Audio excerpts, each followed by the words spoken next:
Welcome to Choose You Conversations, where we focus on self-care so you can do a better job of doing what God put you on this earth to do. I'm Dr. Rachel Mitchell-Milahi, psychologist, executive coach, and author of the book, Choose You. I'm Dr. Rachel Mitchell-Milahi, and welcome to Choose You Conversations. Choose You Conversations is a monthly new podcast that brings together women of diverse backgrounds to discuss the importance of and the challenges that come with self-care. Now, I have some amazing women with me today, and I am going to let them introduce themselves, but I want to tell you they're some of my favorite people in the world. We go back more than 30 years. We are sisters. We are panhandle sorors. We are classmates, and we are daughters ever on the altar of Fisk University. So let's start with, oh my goodness, Jennifer is bubbling with excitement. Jennifer, why don't you introduce yourself? Jennifer talks for a living. Tell us a little bit about who you are and what you do in the world. My name is Jennifer Lee. I am in biotech sales for a pharmaceutical company. Thank you. Allegra. Well, hello. I am Allegra. I am a Fisk graduate, right along with Rachel and the rest of these lovely ladies. I am also a judge in Davidson County, Nashville, Tennessee, and I am a mother and a wife. Monique. Hi, I'm Monique Jenkins. I am in corporate learning in the Atlanta, Georgia area.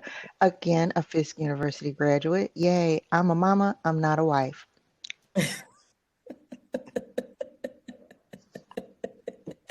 Thank you, Monique. Shannon.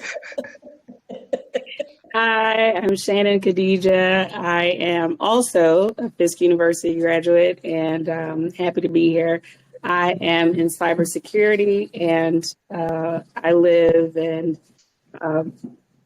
the San Antonio area. Excellent.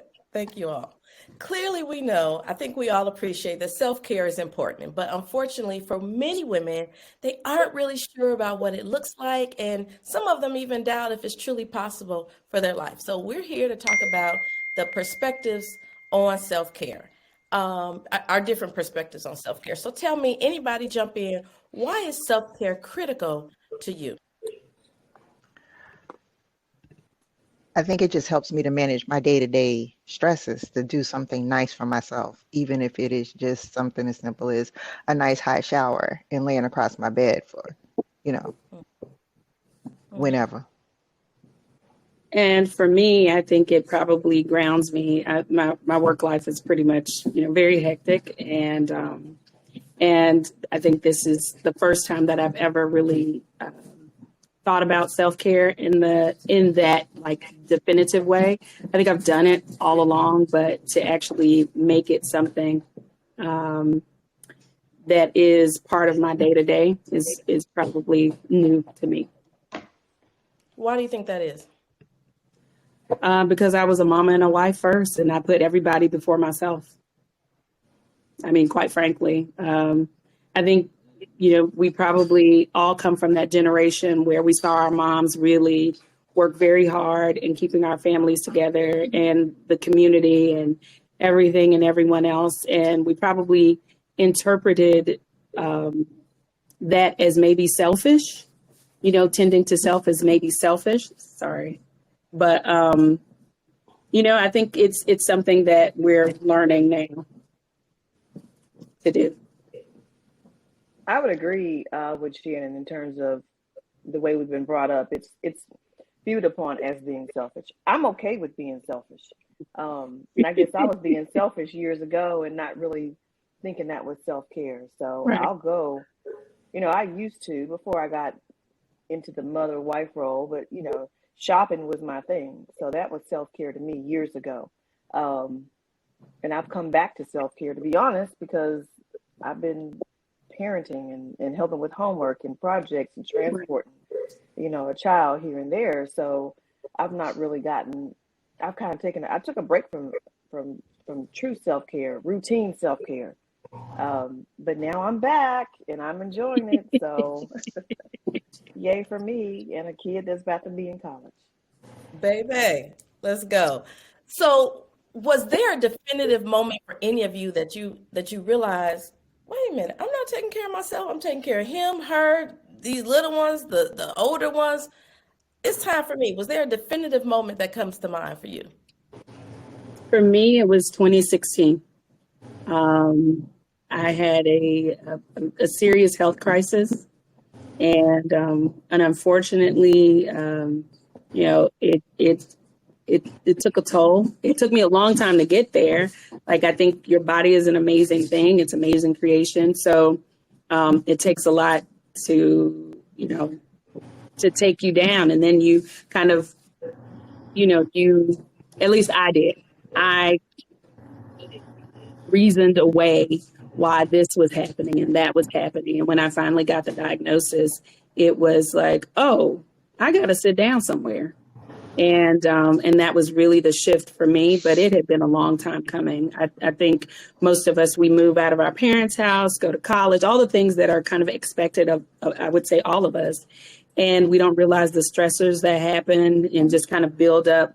We go through the next rung, we go through university, grad school, whatever, go into the workforce. We look to get married along the way and have children, all of those things that are just kind of these, I would say, probably heteronormative norms, of society. And we don't think about ourselves. I didn't.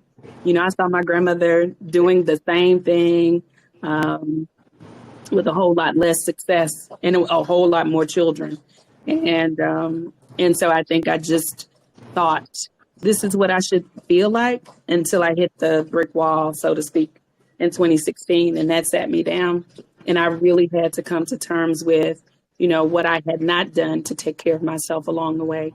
And when nobody asking me to slow down, it was always, and when I was forced to slow down for about 6 weeks, actually, it was longer than that. It was about oh God, what am I talking about? It was about 4 months when I was forced to slow down. And 6 weeks I had to stop, like I couldn't drive. And everybody knows, everybody on this call knows I am the driving queen, and when I got to the point where I had to depend on my son to drive me to the grocery store, to all of these things, it was like, wait a minute, this isn't right. And so, and some other turn of events in my life, realized that I had just gone off the rails and I really had not put myself first. I just poured until it was empty. And then my health, it was bad enough that I had to stop, but it was a warning enough that I had the ample time to work to unlearn that learned almost innate behavior. Amen for that. Anybody, thank you for that, Shannon. Anyone else have a definitive moment where you're like, changing gears, we got to do something different. This ain't working. Right. I think I'm at that moment now. I think I'm mad at myself because I have been here before and I don't know how I got back here. So I'm annoyed. I don't really want to talk about it, but it is what it is. And I plan on fixing it this year. We'll see how it goes. Okay. I think for me, it was 2019. I was going through a divorce. I had time on my hands and I didn't know what to do. And I looked at myself one day and was just like, okay, you live in Atlanta and you cannot be, it's a lot of things you can be in Atlanta, but some things you can't be at the same time, which is fat, gray haired, and single. You can't do all those three things at the same time. So what you need to do is decide what you're going to be, right? Are you going to be fat and gray haired? Are you going to be fat and single? Are you going to be single and fat? What you doing? You got to pick your struggle. So the gray hair I kept. I don't mind it. But I wasn't going to be nice fat on you. Single. Thank you. I wasn't going to be fat, single, and gray hair in Atlanta. So I started with and I was super stressed out, right? Because everything was Yeah. changing. My social circle was changing. My daughter had graduated from college. I didn't know if she was going to be around, and I kind of was okay with, her spreading her wings. And I was like, all right, Monique, just take a walk. Just go down the street. And I started off going down the street, and I got to the point where I was walking almost 5 miles every day.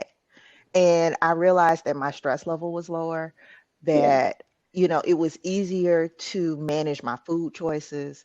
Um, I didn't really care if I had a date or not, because shit, I felt good. I was good. I was peaceful.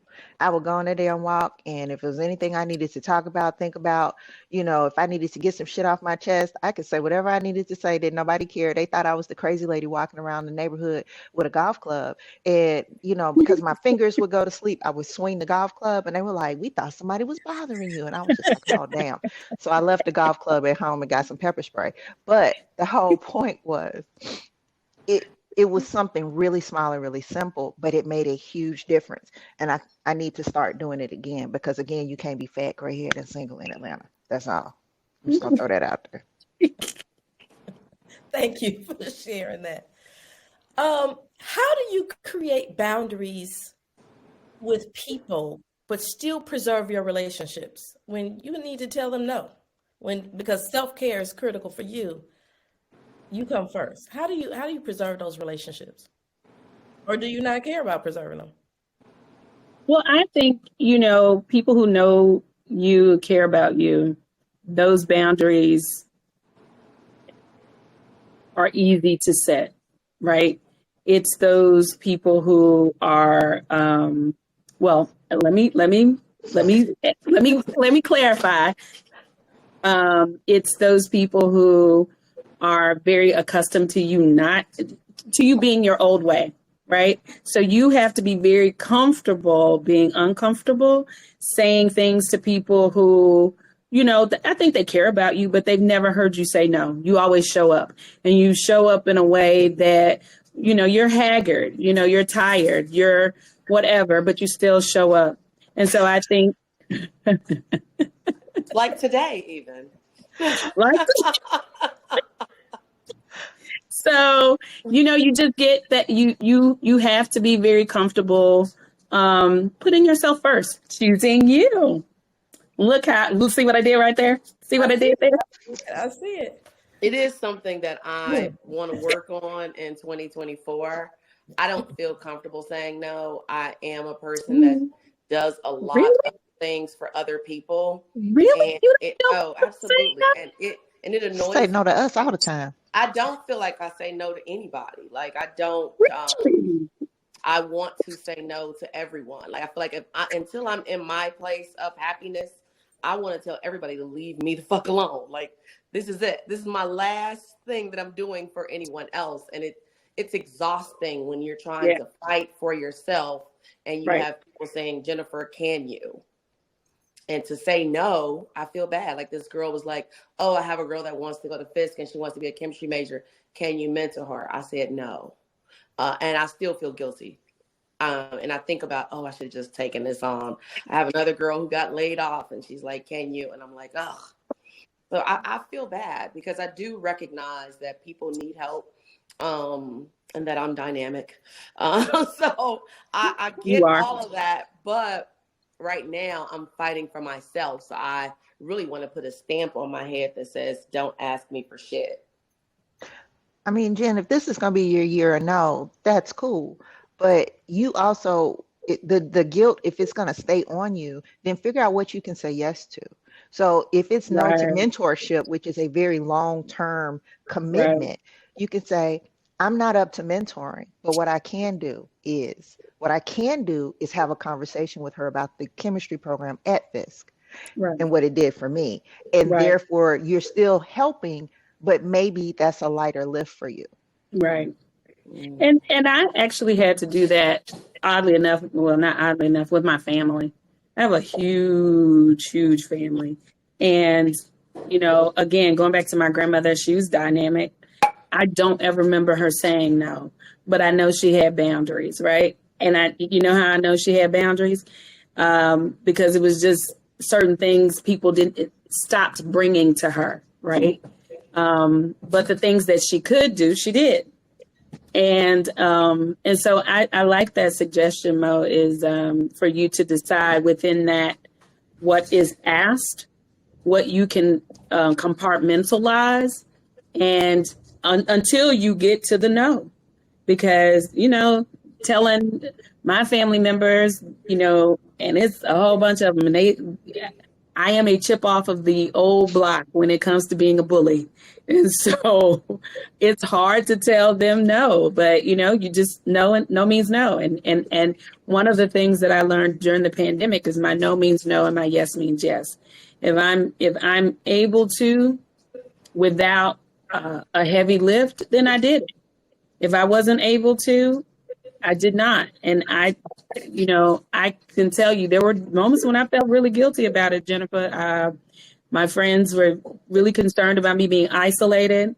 But I was like, I've been on the go since I was 17 years old. I really needed those 3 years and was kind of mad when the world opened back up. Now, I skipped Jack through the country because I was always somewhere, but it was on my terms, right? I'd come to visit people on my terms and be in and out, and and so and I did what I wanted to do in that time frame. But it does not. I think that's again probably I don't be what is it cliche, but part of our generational curse is that we are so dynamic. Black women are ubiquitous. Our ability is ubiquitous, and we think we have to do it all.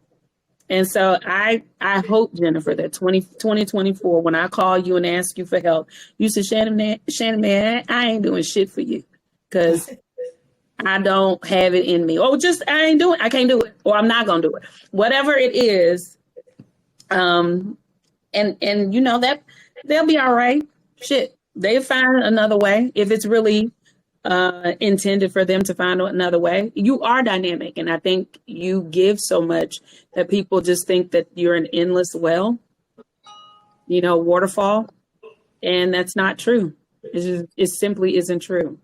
But you show up and you've always shown up in a way that we know we can count on you to get shit done. So stop doing shit and getting shit done unless you do it for yourself. Right. Dr. Ray, I think in Take terms your of ass setting bed. What did you say, Allegra? in terms of setting boundaries, I think it's important, and everybody has to get to their place when they get to it. But no is a complete answer. It absolutely is a complete answer. It is. And I find myself overcommitting to things just because of my profession. Because somebody's always needing, same as Jennifer, somebody's always needing something. I'm always a resource or a resource for something or a route into something or just whatever, where I have, pockets of money that I don't have that people think I don't have. But every year I add something onto my no list. So last year I added a rule that I would not do anything professional on Sundays. Don't ask me. That was my time strictly with family. Of course, there are some slim exceptions, which you are one of them today. Last year, I also added on, I'm not going to do things I don't like to do because I don't want to. And that's the answer to my question. I don't want to. So I don't sit on boards anymore because I don't want to, because I spent my 20s and 30s doing it. I'm not going to be on your bylaw committee. Why? Just because I'm a lawyer and I know how to draft them and amend them, I don't like it. So I don't want to. Don't ask me. Now, I may offer you another committee I'm able to sit on, but I don't want to do it. I just got off a committee with my sorority. And when they ask me why, I don't like it. It's not fun anymore. So if it's not fun anymore, that's additional work for me. And I don't want to. Right? So this year I'm adding on. Don't call me at the last minute. Very good. Because I ain't doing it because it's at the last minute. I had a fiscite call me just Friday. Hey, Allegra, in 2 weeks, can you do XYZ for another fiscite? I'm like, she don't even like me or talk to me. So I don't want to. I ain't doing it. And it's last minute. It's 2 weeks out. I'm not going to do it. I'm not going to do it. Your criteria is tight, sis. No, but I really love creating a no list. And that is what I'm going to take away. Like, from, I talk all day. And so by the time the weekend comes, I really get sick of my voice. Like, and so I literally fired my therapist because I felt like she just liked talking to me. I'm like, bitch, this ain't about you. Like, this is not your peek into the Black woman's psyche. And so I really want to find a way to de-stress and recommit my time to myself and make a no list. I'm gonna make a no list starting today. That's powerful. That's powerful, Allegra, and powerful, Jennifer. And that goes into that. We've already started talking about my next question, which was really talking about the guilt that comes along with no. So the guilt. My mother says that I don't have guilt, and I was like, I do. She was like, no, because something will happen and you'll decide where you stand on it, and that's where you stand, and you don't worry about it. I was like, no, because I'm good in where I stand. Right. She was just like, I mean, you just cut people off. I said, well, if I'm in a situation where that is what I have to do to preserve myself, then that's what I'm going to do. I was like, I'm not going to throw you under the bus. I'm not going to, do any of those things. But what I am going to do is say, Monique, you don't have the bandwidth to deal with this, or you don't want to deal with it. So guess what? It's okay. And it's not that I don't necessarily go through any machinations to get to where I am. I absolutely do. I'm like, oh, is this the best way to handle this? What should I do? If, are they going to fall through the cracks? Am I going to look up 6 years later and they're going to be coming to me, cracked out like, you could have helped me, a whole, Ebenezer Scrooge kind of thing, right? But so far that hasn't happened, number one. Number two, and she is forever cha-cha sliding over my boundaries, right? Mama. Well, mama? Yes. I gave so-and-so your phone number, and I told Shout them out to Miss Sandra. I know, I love her though. I told them you would do so-and-so. I said, why did you do that? Right. I was like, Mom, I don't deal with them. Well, that's your cousin. And, I was like, I don't deal with them, and they know why I don't deal with them. And she was just like, well, I mean, Nikki, you could. I was like, I could, but I'm not. And she was just like, you don't. And I was like, Mommy, no. And so it took a very long time because she would make me feel guilty. I wouldn't feel guilty, but she would make me feel guilty. And now she is finally at her big age starting to feel not guilty about saying no. But I'm the person she don't feel guilty about, this is my boundary. I was like, chick, I didn't even ask you for that, but okay. So if I got to be her sounding board, I'll be her sounding board. But yeah, I mean, I think if you are good in why you're saying no, or why, why that's your boundary, then it's easy for you not to feel guilty about it. And I find it. Wait, Jennifer's shaking her head no. There's always a situation where I'm going to feel guilty for saying no. Because the reality is I could do it. I just don't want to. So I'm not going to feel good about saying no, even if I feel like doing it is the right thing for me. I think you said two different things, because you said feeling good about something and feeling guilty. Because I can feel good in like knowing it's something I could do. I could do this shit all day, 3 times, running around upside down with my, with my head on fire. But I don't want to do it. That doesn't mean I'm gonna feel guilty. I'm like, I am good in saying no. But if it is something that I feel guilty about, then what is it in me that's making me feel guilty? Or am I choosing to feel guilty because I could have done it? Am I adding that to myself? Right. You don't have to feel guilty about shit. Right. Like, unless you just do something fucked up, Jennifer, that you should feel guilty about. And we all have said or done something that we should have felt guilty about. And those are the things that I allow myself. But if it's some stuff like, oh, well, I didn't get up when I was tired to take somebody to the Right. airport at 5 o'clock in the morning because they didn't want to pay for an Uber. No, I don't feel guilty about that shit. I'm like, Oh, I would no, feel guilty I about it. can't do it. And I think too, just again, I think my biggest guilt comes from my family, right? Because they're such a close knit group, and there've been so many changes in our family dynamic that we expect it to behave the way that it was when everybody was around and everybody was pulling their weight. And now we have a different set of circumstances and different people. And those people who filled in the gaps or who pulled, left East and West together, they're not there anymore. So I think, again, establishing boundaries, or you've already had those boundaries and people just now realizing that you had them because you did the up to the part that you could at that point. And I tell people all the time, I was like, I'm the only Muslim you'll ever meet with Catholic guilt. That's what it is. I was raised. I'm the only Muslim you'll ever meet with That's where Catholic the guilt. comes from. Right. And I'm like, I don't even know how I got this way. Like, first we was big Protestants, you know what I'm saying? Like, and you giving your tithes knowing your light's going to be cut off. Why? Pay something, but pay your lights first. You know what I'm saying? So I think, again, you have to make the decisions that are best for you and stand on that. I think, I have learned from my mother. Sister done lived how she wanted to live. Now, part of it was just kind of how she moved away from home and didn't stay part of the unit. But, I learned watching my mother how, okay, this is the decision I'm making and this is the environment that I'm comfortable creating. So, or that I've created, and I'm going to live within that. So I have had to lean on Lynn's guidance in that.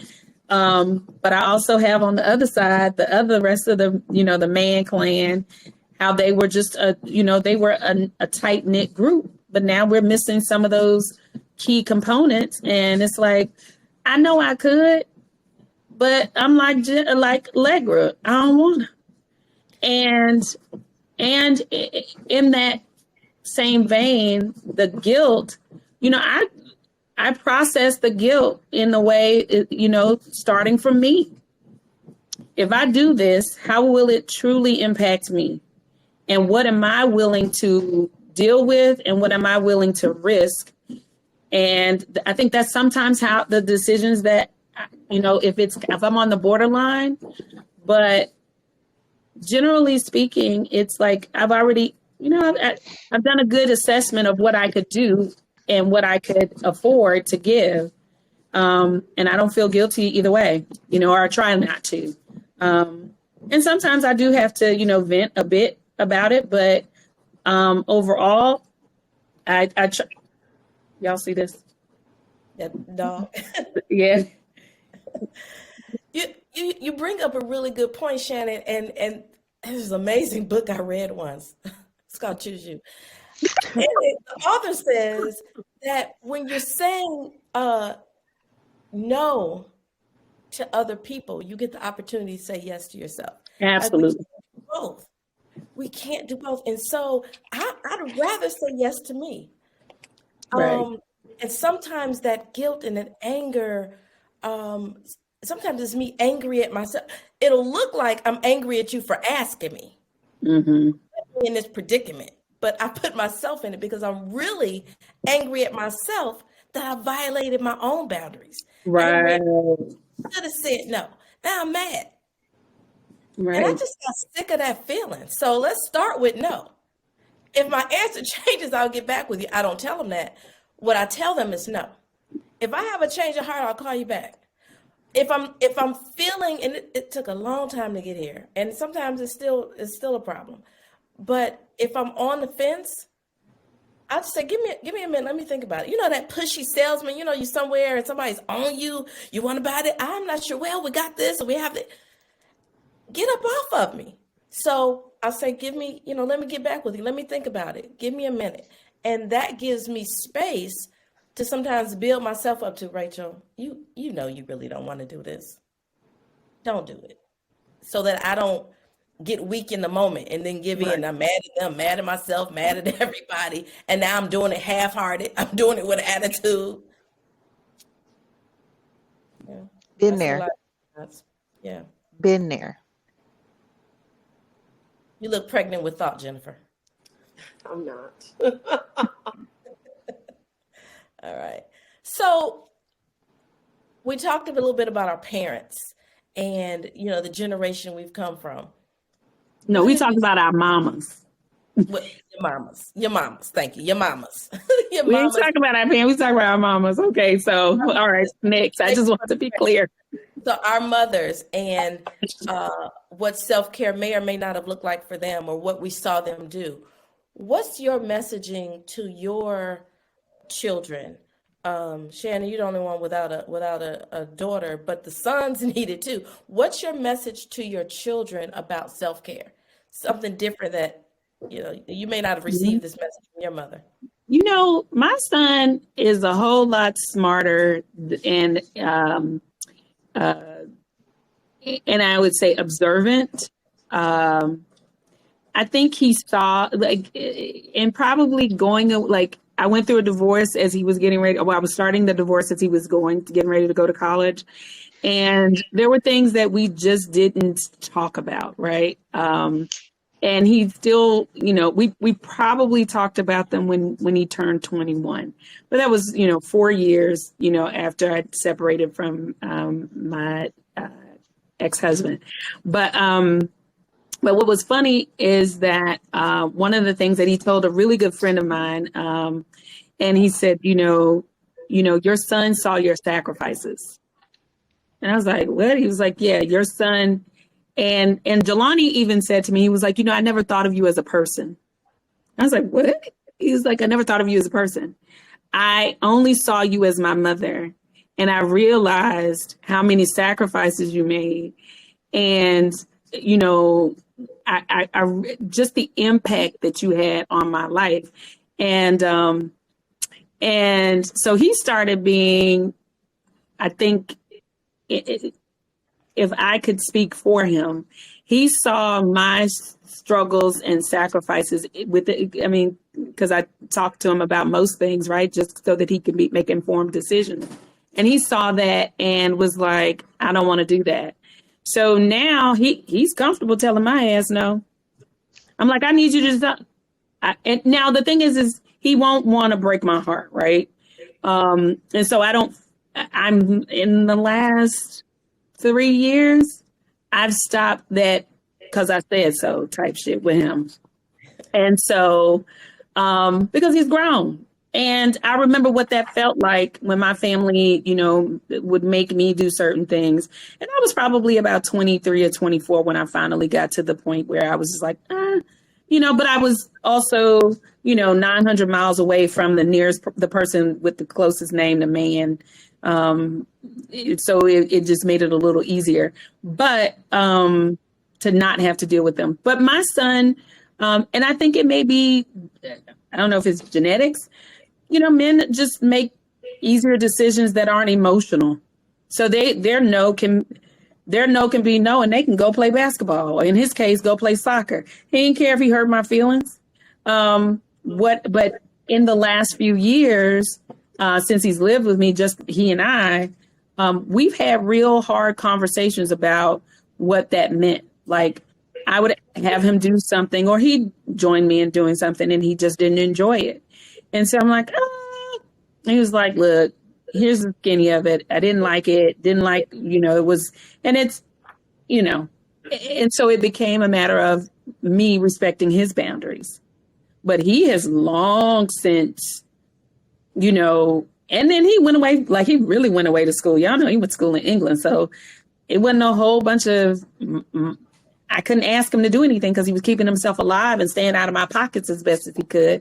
So just let the boy do what he was going to do. And then, but now he's with me and there are things that he is very clear to say, no, I don't want to do.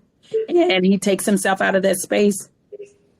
And I just think genetically, it may be predisposed to know a little bit easier because mama will always say yes.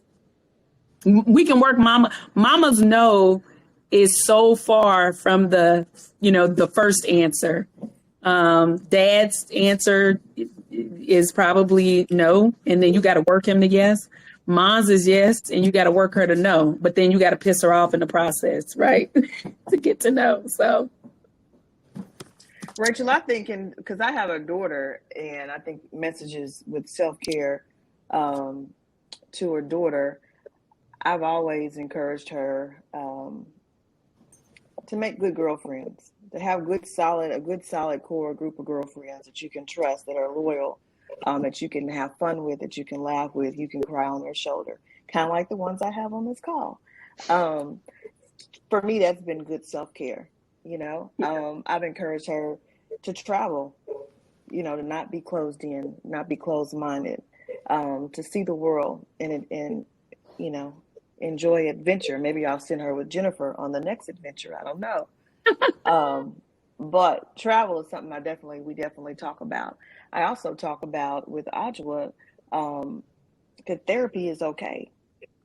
The therapy is okay. That is self-care to me. And I think some months ago, she came to me and she said she wanted to go to therapy, and she made her own therapy appointment, asked me for the insurance card, and she's been on her way since then.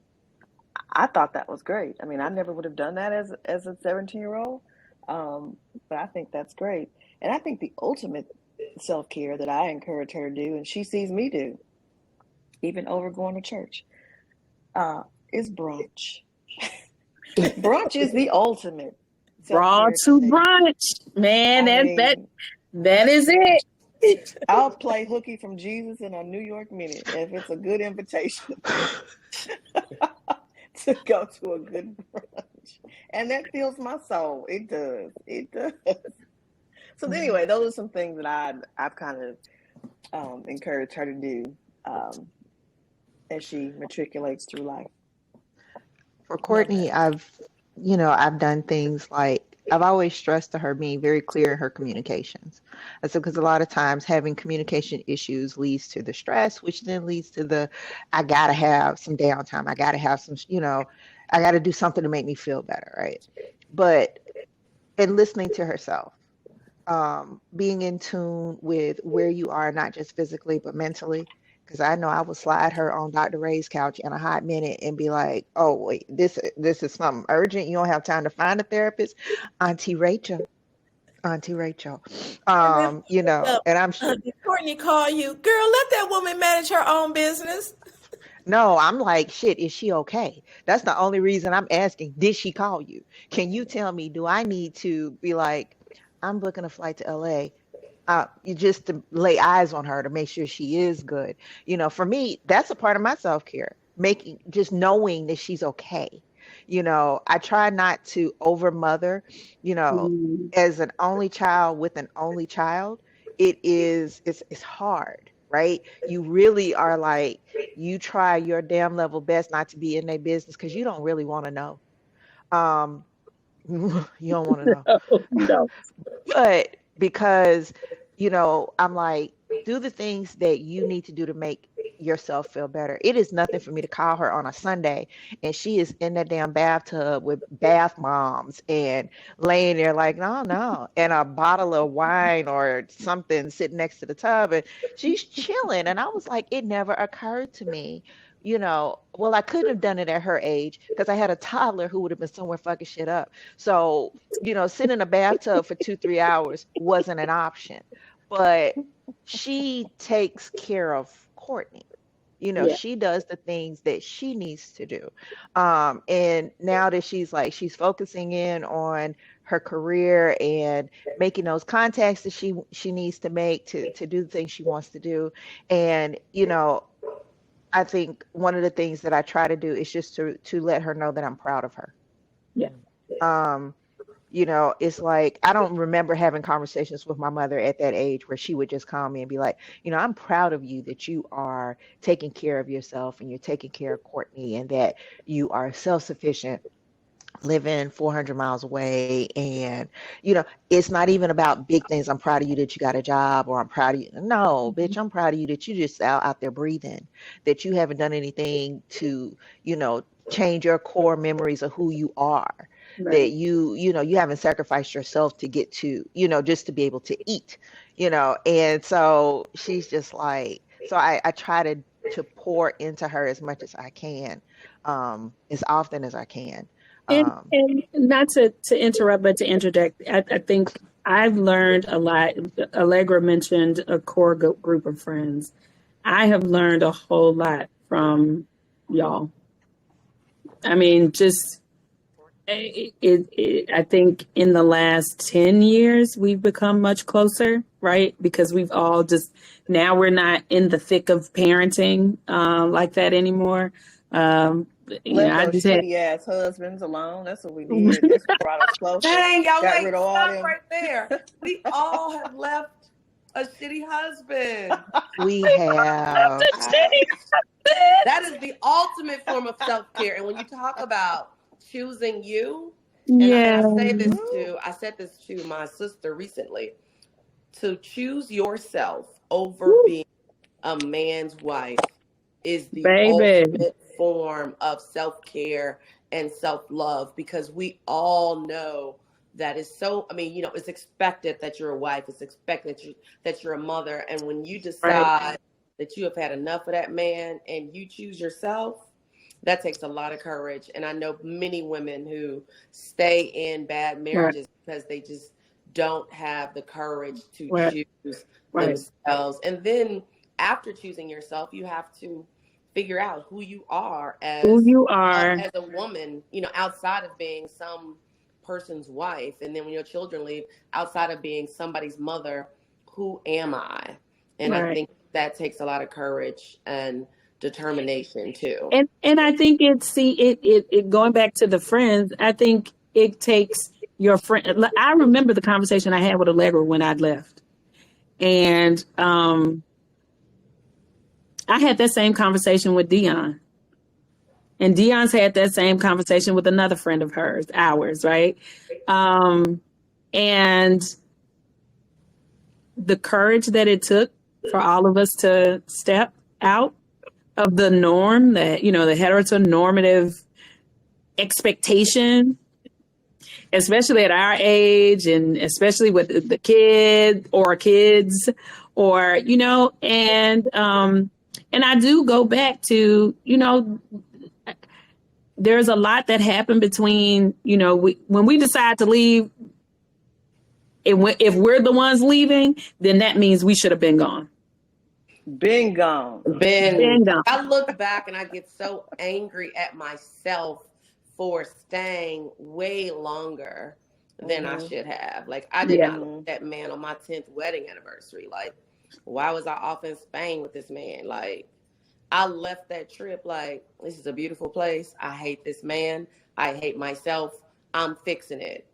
Right. And, oh, thank God that I did. Like, and one of the things that I had to do, I literally had to go back and define self-love and define trust, self-trust. I had to go back and recount those moments where intuition said, don't do that, but I overrode it. And I had to forgive myself for that. You said what? Jesus tried to stop my wedding. He did. The week of my wedding, two big things happened. That Monday, I called the pastor just to confirm, hey, what time are you all getting here? Did you make your reservation at the hotel? You know, if not, I will make sure that you all have have a room, blah, blah, blah, blah, blah. What you mean? I said, fuck you mean what I mean? Oh, I said, well, you know, the wedding, Saturday. Oh, Lord, I forgot to put that on my calendar. Nigga, we've been talking to you. We've been talking to you. So the week of my wedding, I had to find a pastor to marry me. My pastor died. You know, he was dead, the one I knew when I lived at home. My mother's pastor was unavailable. The pastor that married my mother had another wedding. He recommended somebody else. She called two other pastor friends that they had. The woman that married us, we were her first wedding. We had a trial pastor. That's what we had. We had a you know, A we were 90-day. You had a 90-day right. trial. And she was wonderful. She was wonderful. So we get to the actual day of the wedding.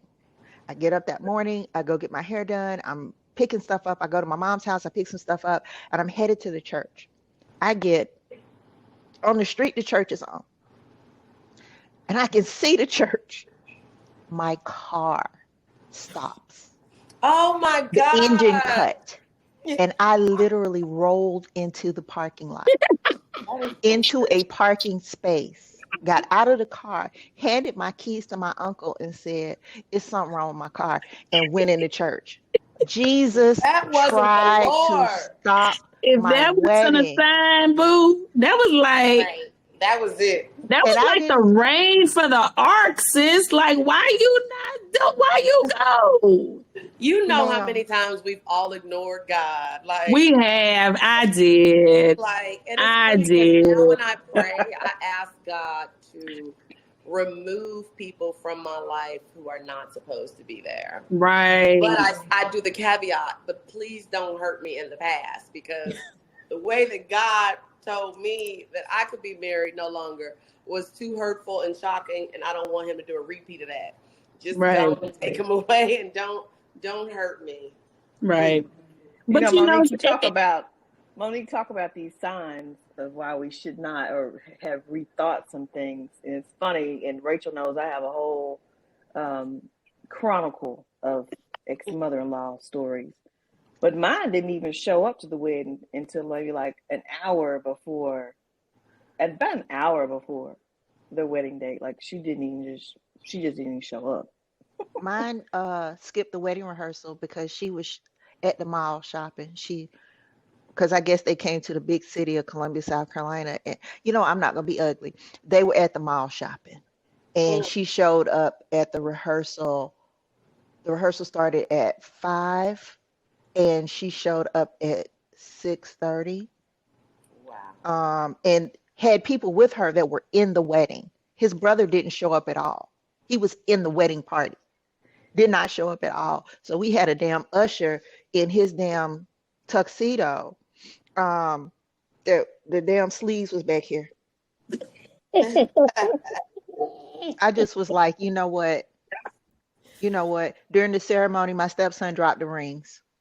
So if you watch my video, you can hear the ring.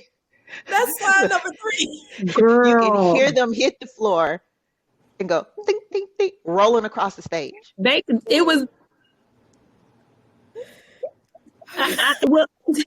I didn't have anything that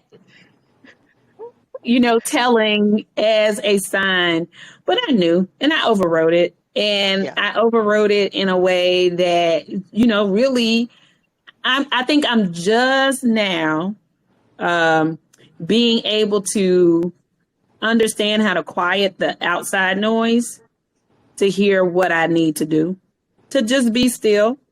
And that goes back to boundaries. Some of the times people ask me to do stuff and I'm just like, I don't know. Let me get back to you. Because if I feel I'm impetuous, so if I feel a little tinge of something, I explore what that is. It probably takes a lot of energy, but I don't trust myself in certain regards. I'm in a relationship right now that somebody else was like, I like you. And I was just like, let's just have some fun.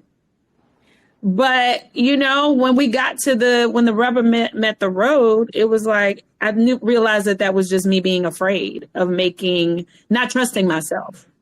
And so now we talk about it. Like if something seems weird, it was like, okay, what was that?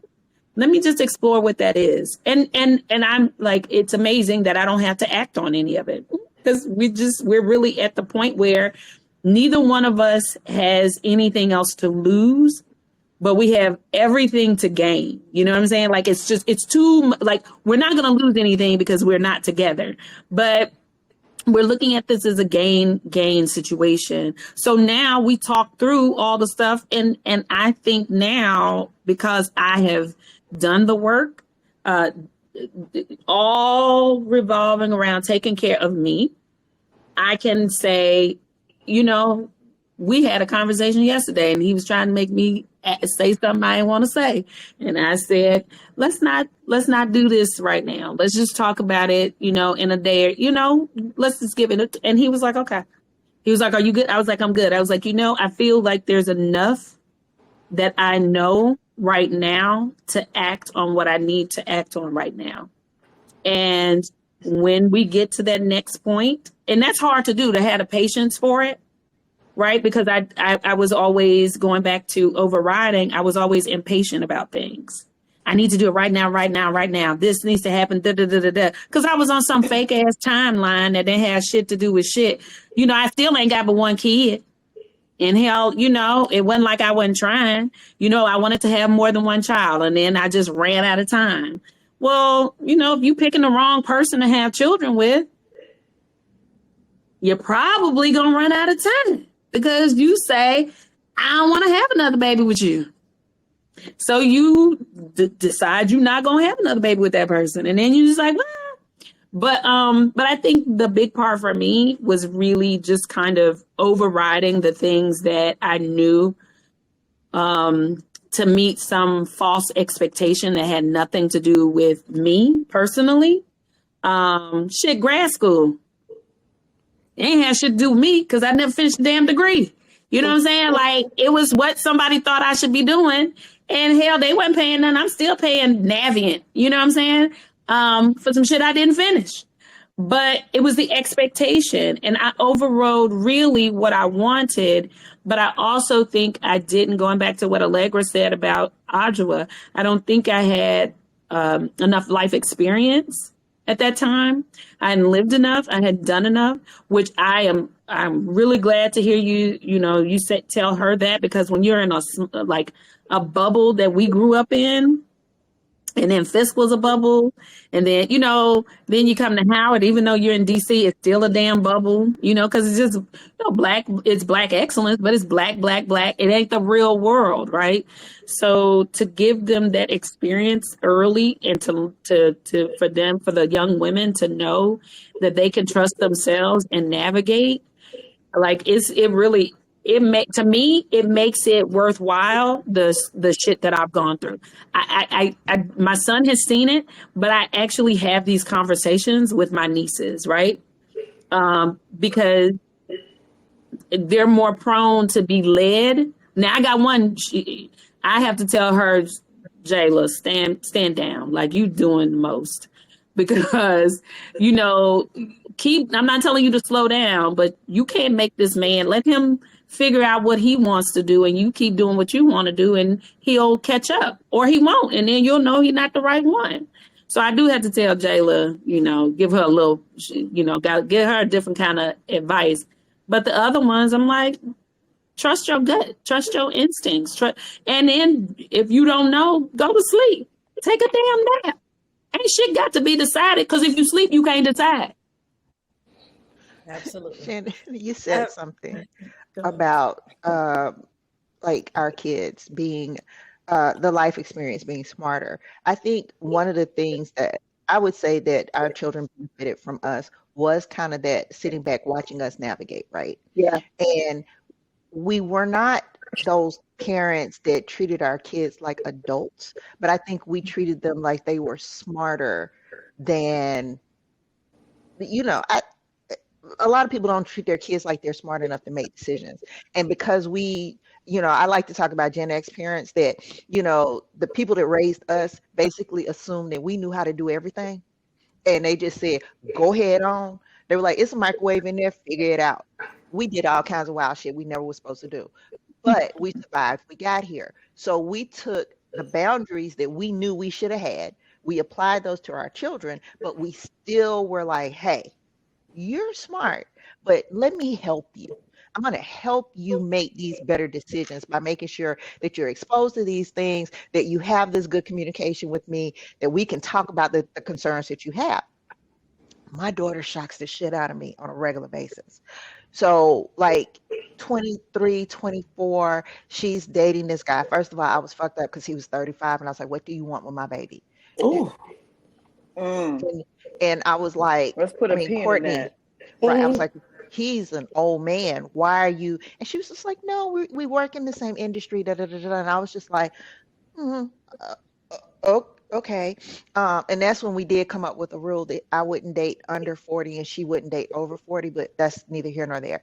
So she was at a place with him where she was just like, well, I think I want this to be a relationship. And I was like, okay. I said, why do you want it to be a relationship? And she said, well, I just feel like it's been time. I said, but what is it that he's doing that makes you say this is a relationship? And she was like, well, it's just been time. I said, Courtney, that's not enough reason. I said, and I want you to really think about what it is that you really want. Right. I said, because don't do it because you think it's what you should be doing. If you really want it, and if it's right, if he makes you feel the way you want to feel, if he treats you with respect, if he's doing the things that you need him to do to make it solid, then that's cool. I said, and just because she said, oh, and and then he was talking about it, so I think it's okay. And I said, what was he talking about? She was like, well, he was, kind of talking about us just seeing, not seeing other people, da, da, da, da. I said, well, is he seeing other people? She said, well, I don't know. I said, well, that might be something you need to find out. Yeah, ask the question. So they go through and, I don't think shit else about this because I've gone about my business. A couple of weeks passed. She came back. She said, well, I had a conversation with him. And I said, well, what happened? She said, well, I asked him if he wanted to be in a relationship. And he was just like, if you want to. She said, that's not an answer. She said, either you want to be in a relationship or you don't. And he said, well, let me ask you a question. Since we've been together, have you been with anybody else other than me? She said, absolutely. And the absolutely is what fucked me up. I said, because at 24, I don't know if I would have been able to just go, absolutely. I just would have been like, what do you mean? I wouldn't have said, I don't know if I would have said yes. I was like, when you say been with, what do you mean? Right. And so she was like, and she said at that moment, I was just like, I don't want to be in a relationship with this person because I knew he had been with other people. But for him to turn it around and try to make it seem like it was something bad that I did doing the same thing he did. She, because he was like, well, what do you mean? She said, we were inconsistent seeing each other. We weren't in a relationship. I'm free to date. And I was like, oh, fuck. How many niggas do we sit around? Biggest difference between us and our kids is they seem to have it figured out a lot faster. A lot sooner. Then Samari is all about Samari. Sunday is bath time. I don't talk between the hours of blah, blah, blah. If you say something. She gets that from her mama, though. Because Jennifer doesn't talk between certain hours. No, God, don't call after 10 o'clock, Jesus. It's after 9 o'clock, actually. Somebody better be dead. Very clear on her boundaries.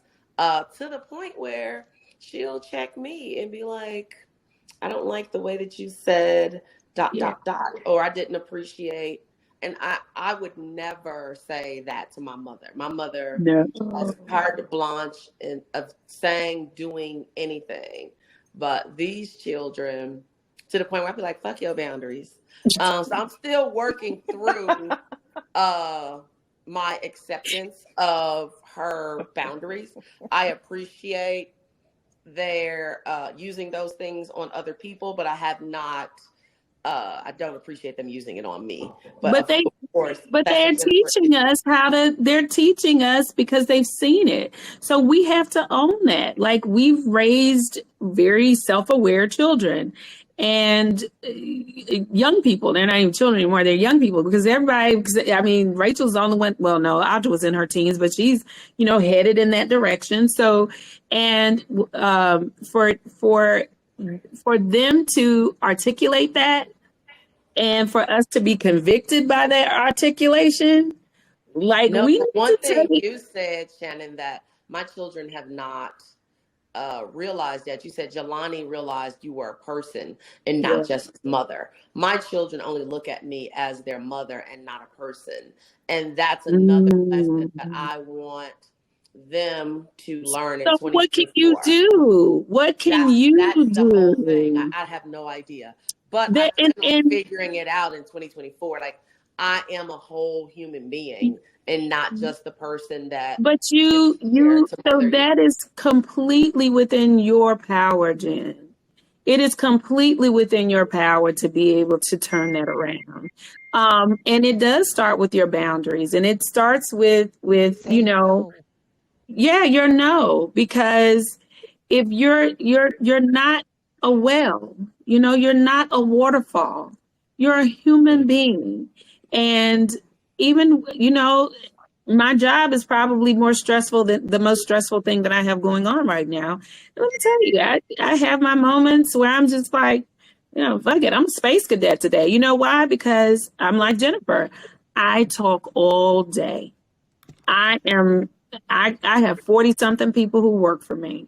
I'm in and that's just the staff, right?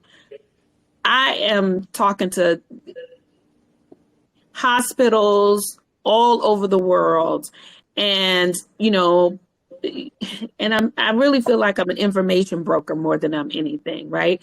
And I'm always doing a deal, and I'm always trying to smooth this over, and I'm always trying to, very much like rest of us, trying to assess a situation that's going to be better for somebody else. That shit gets exhausting.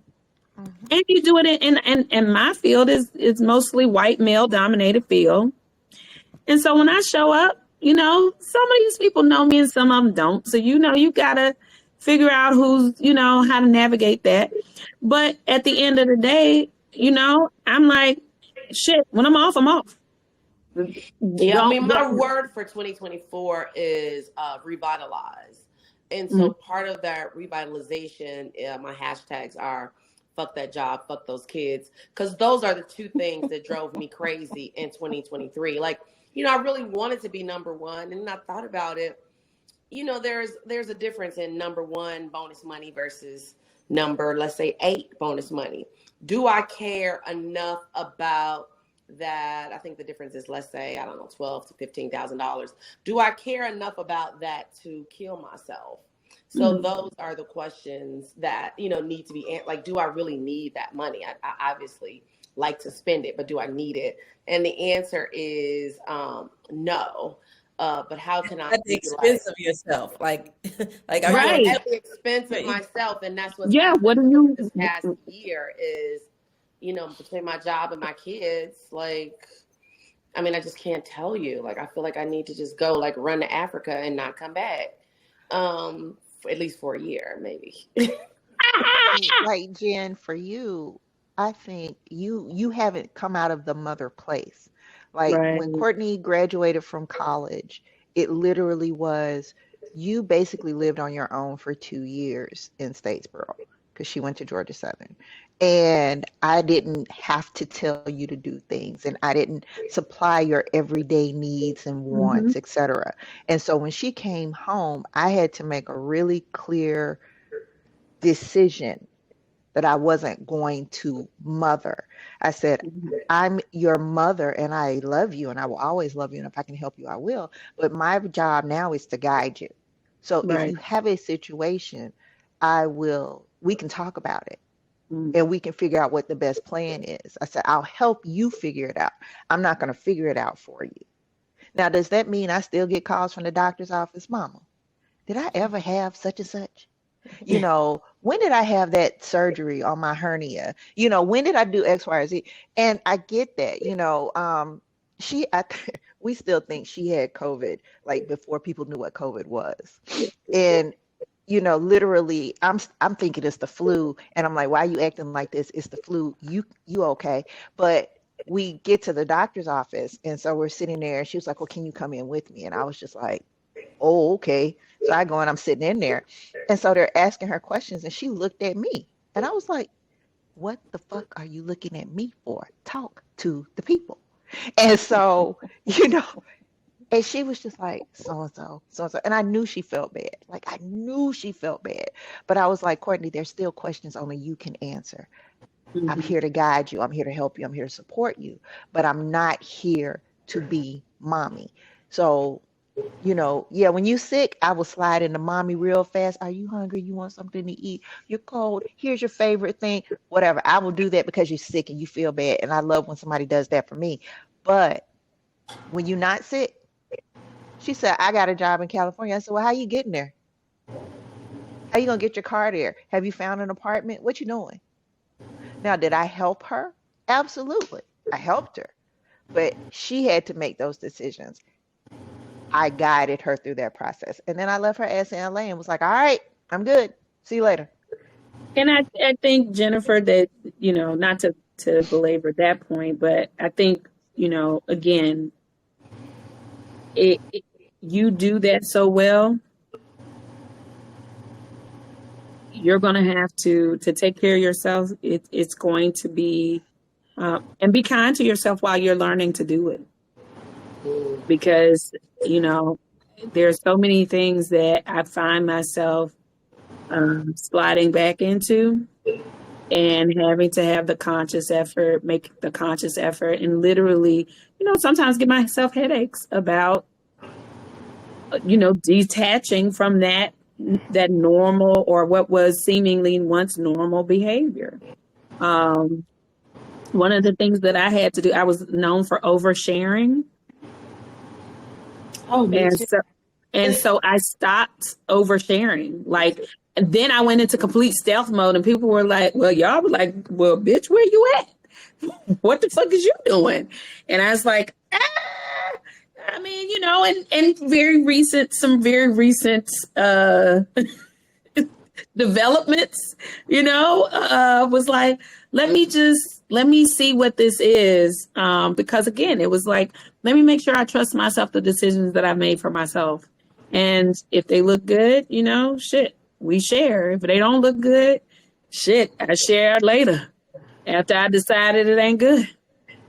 Oh, something else about the self-care, and this theme is coming up. It's been interwoven in what we're talking about. Again, with saying no, setting boundaries, managing the guilt, having grace, giving yourself grace. Another piece that comes up for me is managing the anger and the frustration. So sometimes we get to this point where we're like, no, damn it. No, stop asking me. When it can just be a deep breath and a gentle, still yet firm. No, like there's like the anger is us fighting. No, it's just no. I learned that. I really did learn that from Allegra. The smile is optional. The smile is optional. Do tell, Shannon. I'm curious. I know, Allegra, you are very good at saying, I've had enough. And yeah. I'll use homecoming as an example. I do sometimes overstimulate myself with people, which is why today I'm staying in the house. Yesterday I was stimulated enough. I don't need to go out for part 2 today.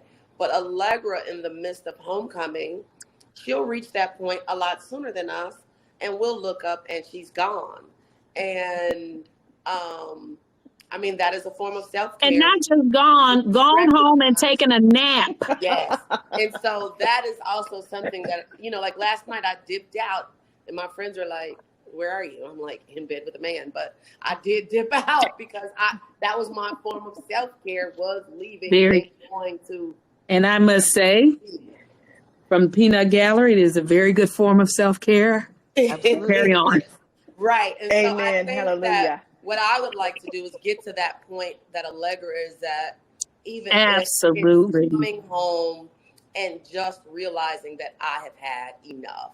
And I see that my friends struggle with it. And I pointed it out with my endocrinologist was at a party I went to, and I left. And my friends were like, how could you leave? And I pointed it out to I said, look at them. I said, do you see? They don't want me to leave. I've been here for like 5 hours. I've had enough. I live 30 minutes away. I don't want to drink anything else. Like, I am ready to go. And so getting people to understand that I'm leaving and it's okay. Again, I know I'm dynamic, but in order for me to choose self-care, I have to dip out early. I have to be like Allegra and be like, I'm out. Because then if I don't, by the time I leave, I'm irritated. And what I appreciate about Allegra is she, even in the midst of that, you don't get to co-opt her, right? You don't get to co-opt her. She's just like, you're like, I hear what you're saying. We just had the damn conversation before the conversation started. I didn't get the ticket. You didn't say you was coming. If I had known you was coming, I would have got the ticket. But I think it's gonna snow. It's gonna rain, so I ain't get the ticket. And it doesn't matter if all four of us showed up. If her no means no, it's fucking no. And let me tell you, She'll we meet be us for mad. lunch afterward. She'll meet us for lunch afterward. She Right, can now right, seriously, where we going for brunch? right. And, Come by and here. the Y'all thing come is, over here. no, but that's the thing. And she'll have a fire ass place for us to go. Let's go over here with this person. Wait a minute. Let me make a few calls. But she's gone. She's shut down. She's recharged. Now she feels like fucking with us. And then it's like, okay, Recharge, that's the word. That is right. really, And I need to add, that needs to be part of my revitalization right. is choosing when to recharge. And I think I have watched her be strategic in a lot of things, whether it's, the time of day, we all impose upon Allegra. She doesn't, I mean, us, the four of us, we've all imposed. She ain't never made us feel like shit about imposing. Now, what she do is she don't change the shit she was doing when she'll give you, you have access, free reign. Here's where I am. Here's where I'll be. I'll call you when I'm done. Do what you need to do in that time and space till I show back up. And then we'll figure some shit out. I'll come home. You meet me, so you know what it is. Now, you might be a little salty because she didn't, you want her there. But at the end of the day, when she shows up, she's ready to do what she wants to do. I swear to God, I've been watching her do it for 10 or 12 years. And and don't take this the wrong way. The more important that she's become, right? Meaning she's got more shit to give to influence, or her sphere of influence is widened, broadened. It's, you know what I mean? She has to do more of that for herself, right? Now, it doesn't mean that we can't be interwoven in that, but at the end of the day, we ain't stopped fucking with her. Right. We haven't stopped fucking with it, and we respect Gee, it. thanks, And the guys. reason why Gee, we haven't thanks. stopped fucking with it is because we respect it. And I swear to you, and she says it, and she doesn't, to me, doesn't seem that she really gives a shit anymore about what people think about it. I'm sure she went through some consternations or whatever, but like, Allegra's pretty much, well, okay, maybe not, but but I have watched her do it, and she had a whole lot more to lose to tell people motherfuckers no than I did. Yeah. A whole lot more to lose. And I watched people be okay. You accept it. And we still go do whatever the hell we had to do and come back, and Allegra takes her place at the table. Yeah, I So would say thank that you, I've Leila. done a better job of implementing, I'll call it a Jenniferism, whether it's I don't do roommates when I have a hotel room, to if I'm someplace longer than 3 days, I rent my own. Like if I go to Arizona, for example, I don't want to sit up in your house. I know that I'm going to get irritated after about 3 days. So I either stay 3 days or I rent my own house. Because I need my own peace. I need to be able to move the way that I want. And I've found, so there's little things, the no talking past 9 p.m.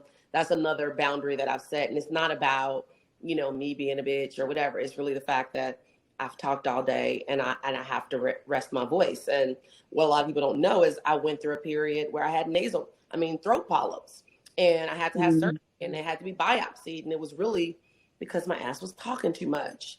So I have to give that a rest. And so when I explain that, people get it. But I know that those polyps came from me talking all day, talking all night, talking on the telephone, singing. I'm not a flippant singer, but in my head I was. So I stopped listening to music in the car to stop singing. So, it's all these things that we try to do. But I think what annoys me is that I've forgotten some of those things, and I let 2023 get me. And so I just refuse to do that for 2024. I want to start to direct us toward a close, but there are a couple of final thoughts. I want to address something you said, Jennifer, which is trying to figure out where you can recharge. I think that's a critical point, that we don't decide when we're going to recharge. We just are recharging. We're just, it's not, oh, can I do it next week? Or can I do it's Sunday and we're about to get off of this and I don't have anything else, so I'm recharging. It's like when you put your phone on charger. It's because when you go out in the streets, you don't want to, you don't want to be out for the day without a charger and you're on 50%. So while I'm here, I'm going to put it on the charger. And I think that's one way we get to live our life. We get to decide, because y'all, we're on the last half of it. we passed halftime. Right. That part. We are all 50. And these are things we get to do for ourselves, and we get to do them for the world, because when we show up for ourselves by taking care of ourselves, we do a better job of showing up, doing what God put us here to do. Right. You gotta recharge, Jen. You gotta revitalize. Right. You gotta set your boundary. I love that you're here, but I wouldn't have been mad if you said no. We'd have found another date, or we'd have done it without you. Because you got to put you first, sis. Right. Serious. We go too deep, too long. For me, and we ain't petty chicks. So I ain't going to get mad that you told me no. No, absolutely not. No. Hell, if we ain't mad at Allegra, I'm gonna be that heifer will give us the house key and tell us to pick up groceries, pick up our own damn groceries on the way to it. And we just like, okay. I need to be more like that. Because here's the thing, nobody else is gonna do that for us. Right. Another point that has come up throughout our conversation today is the value of friendships. That when because we some incredible women, we the bomb, but we're also human, and so we're not always strong. We're not always mighty. We're not always these things, and so I value y'all. Yeah, my girls, I value you all, because when I'm feeling, whatever, I can call, and I know when I'm here from Allegra, bitch, you better what, Monique, what, like. I know that I can look to any of y'all to help tighten me back up. Right. So self-care is an inside job, but you also got to surround yourself with other people who get the value of self-care, who understand, hey, look, you're doing too much. Go sit down somewhere. Or you're not doing enough. You're doing too much, or you're not doing it. And I think people look at self-care and they're like, oh, well, you just got back in the country. Oh, well, you had a massage on the beach. Da, da, da. Stop right there. We don't care about what they think. No, but the reality is that when you think about self-care, traveling is a form of self-care, but it's also exhausting. And so when I get back, I'm like, I need a minute. And so when I think about 2023 too, I did go to 15 countries. And so though that is amazing to be able to do that, that's also exhausting, because what are you doing on vacation? You drinking, you're not sleeping in your bed, you're not eating right. And so when I look at it in totality, it's fuck the job, fuck the kids, but also you need to pull back a little bit in 2024 if you're truly trying. If your word is revitalized, you can't go jump on an airplane, every single time that you think about it, because it gets exhausting. But airplane, or you jump on an airplane and you build a day or two in. Maybe you don't have a 10-day trip, you have an 8-day or 7-day trip, because you're gonna take those 2 or 3 extra days to pull yourself back together. I think Jennifer, and this is something that Allegra may have told. I don't even know if you remember it, Allegra. I don't know why I keep picking on you, but I don't know either. But because I remember the shit we talk about. So at the beginning of the pandemic, I remember you saying, you were like, oh my gosh, this is driving me nuts. I can't be in the house. I'm an extrovert, whatever. And I was like the complete opposite. I was like, I love it. I don't have to go nowhere, be around people. I'm in my house, blah, blah, blah. And I remember I think I remember that you said you guys would go down to like the little place, the little Tex-Mex place, and you would get your margaritas and your tacos and eat them outside, like in the car, like you and your friends. And on the so hood. Mm-hmm. on the hood of the car, right? And so, but I just thought about that was revitalizing for you, right? Because you had been isolated and your life had been so on your own time and on your own space had been so packed with things and people that meant something to you, right? And I think Jennifer is pretty much kind of like cut from the same cloth, right? You like to do these things, experience things, and you spend so much time giving people your energy. Hold some of that back for yourself, Jen.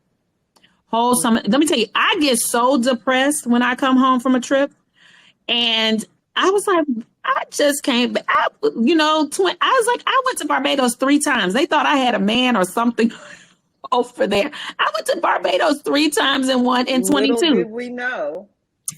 Hey, but and what happened in that time is every time I came back, I was so depressed. I literally was so depressed. And I just started realizing, I was like, because I didn't build time in to really appreciate, like I was moving, like you said, just sleeping in someone else's bed and moving and doing this, experiencing things. But I need time to process stuff. It's just how I'm wired.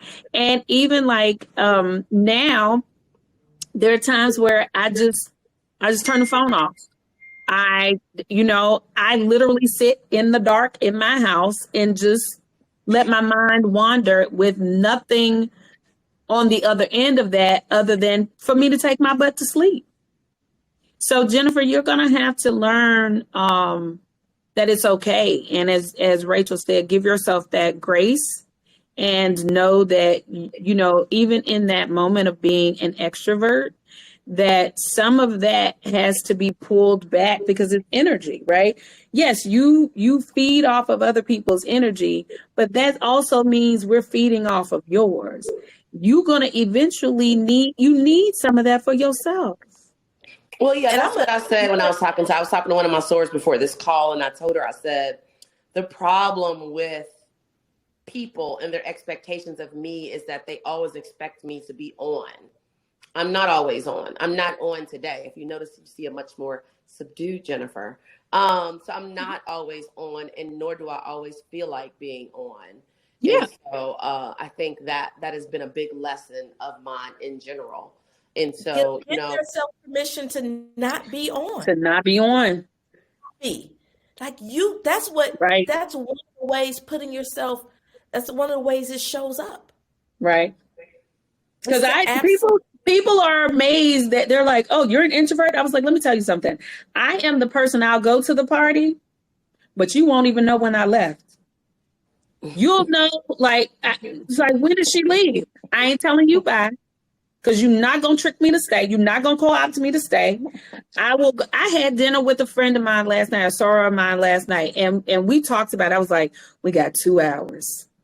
He and I said, we are only giving them 2 hours. I was like, and we were 15 minutes late. I was like, 2 hours. That's it. I was like, because I'm tired. And when I told them I was introverted, they were like, not you. I was like, I can do it, but when I need, don't call me. And I'm just going to tell you, and I show up in the space when I feel like I can do it. I don't show up in the space when I don't feel like I can do it because I'll be mad. Y'all not going to get what you expect because I'm mad because I don't want to do it. I love y'all. I found out about myself. What'd you say, Monique? I was going to say what I found out about myself during the pandemic is I always thought I was extroverted. And it's not that I'm introverted, I'm omniverted. I can slide either way. And the pandemic showed me that I'm a lot more introverted than I realized I was. I am very good with being by myself. And if I am not at the party, I'm good. If I'm at the party, I might be at the party just like I've been sitting here on this call, kind of like, I am, people are like, you just be watching. I was like, no. I'm good just being here. I'm good. I think that's because of the company you keep too. Sometimes you just good being in good company. Mm-hmm. We could all be in the same house and we literally one by one of us then went in somewhere and laid down, took a nap. Rachel known for disappearing and taking a nap. You'll be looking for her. You done had a full conversation with her. She's somewhere. You're like, where'd she go? Rachel in the bed, cross the bed so you can't get in with her. Sleep. I did it. So I want to leave us with, and I like for each of us as we start to, wrap up this call, to think about at least one takeaway that you have from this call, something you've been reminded of. And one of the things that I want to express is, I always like to nudge people on language. We talk about we have to, or we need to, or we get to. We get to. Get to. Now we have to. We get to put ourselves first. We're in charge of this thing. We owe a debt to nobody but ourselves. And if we're really going to enjoy the second half of this life, to have to is heavy laden. It's guilt. It's a responsibility. Right. Of responsibilities. But when I say to myself, I get to put myself first, now that feels like pleasure. It feels like luxury sometimes. It feels like I'm in charge. That the dog is wagging a tail and the tail ain't wagging a dog.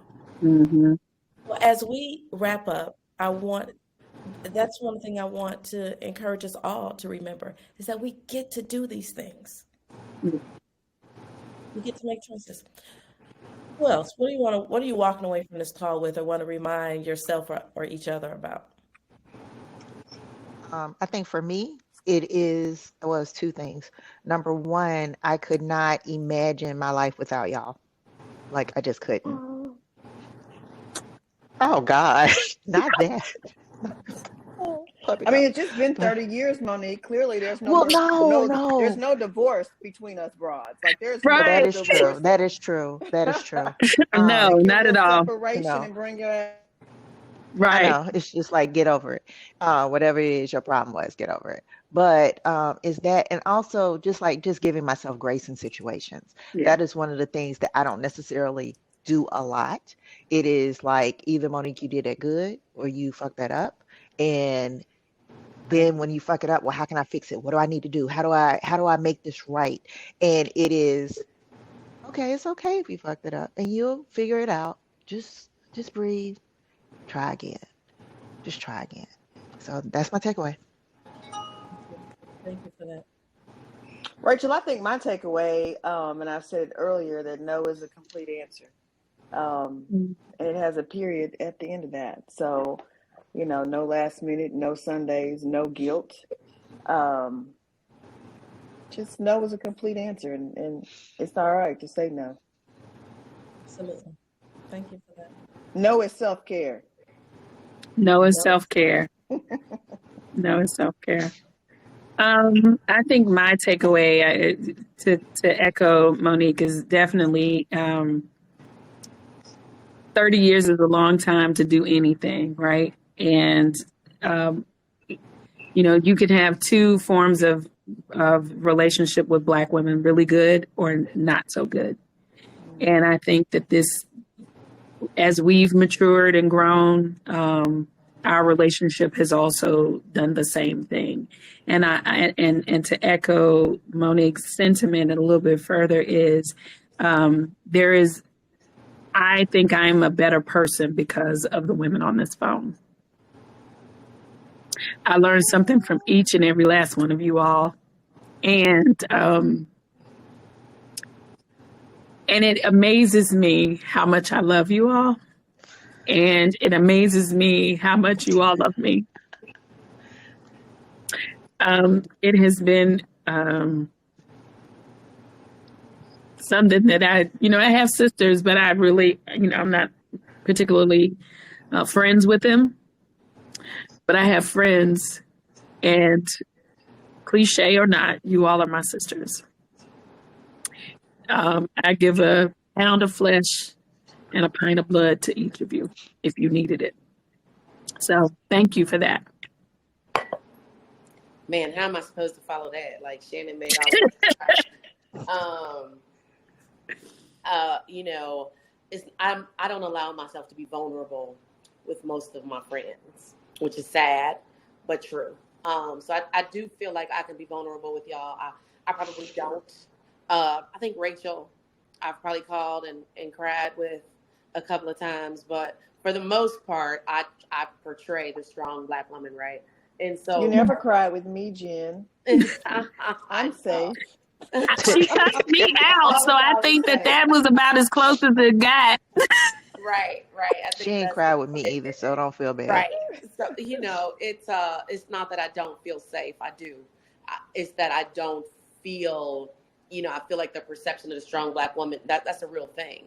And so in most cases, you know, we think we have it together and we don't. So when you talk about grace, when you talk about choosing yourself, when you talk about recharging and saying, no, these are all things that I need to work on. I am the hardest on myself. Like, I did not have to be number one. I did not have to internalize one child going to Harvard while one child is failing. I think that's what I plan on working on. She's going to be okay, and he will either be okay or not, but it's not indicative of my motherhood and whether or not I beat the entire nation in selling drugs, which is something I like to say, but at what cost? You know, at what cost? What did it cost me? So, you know, those are things that I will go into this year figuring out so that I could be my best me. And my best me does not mean the best mother, the best worker. No. It means the best overall me. And I'll add, Jennifer, in giving yourself grace, you know, a little bit goes a long way. Mm-hmm. It, you know, no ship turns, you know, on a dime. So just give yourself those incremental changes and acknowledge those, right? That goes and then look back at the times when you did choose yourself, because you have shit. We all left the marriage. So if you're gonna say anything else, that was the trajectory that really probably the biggest thing that was for you. Right. That was the push. That was the biggest thing for you. But I wanted to say this too. And thank you, Rachel, for inviting us all. Yes. We're really good friends and we're really, really big supporters one of the other. And collectively, there is, you know, there is power in numbers and there's power in prayer. And I pray for each of you all every day. And I know that you do the same for me, except when we have brunch, but thank you, Ray, for being courageous enough to step out on your own and do this, and to pull each very dynamic personality and guide this conversation, because it is very much needed, and I'm grateful that it was led by you. So thanks, Pumpkin, with your pretty self. Thank you. You're welcome. Choose You Conversations is new. It's I'm excited about it, and I thought about the people that I will be having these conversations with, the women that I'll be having these conversations with. I thought I want the first one to be with my girls. I want the first one to be with you. We bust her cherry. We bust her Choose You cherry. And with that. Wow. You went too far back with that one. Overshare. It was an overshare. That was like 1988-ish. Hey, that was a good year. Greg, what was your takeaway? Everybody got a takeaway? Whose? What? She said no. Oh, right. Shit, When never were mind. you? Rachel. I was no more recharging. Champagne. I'm gonna choose me and take off these clothes and go get back in the bed. Perfect. Not while on camera. Please no. Bye, y'all. Top rated episode. Mm-hmm.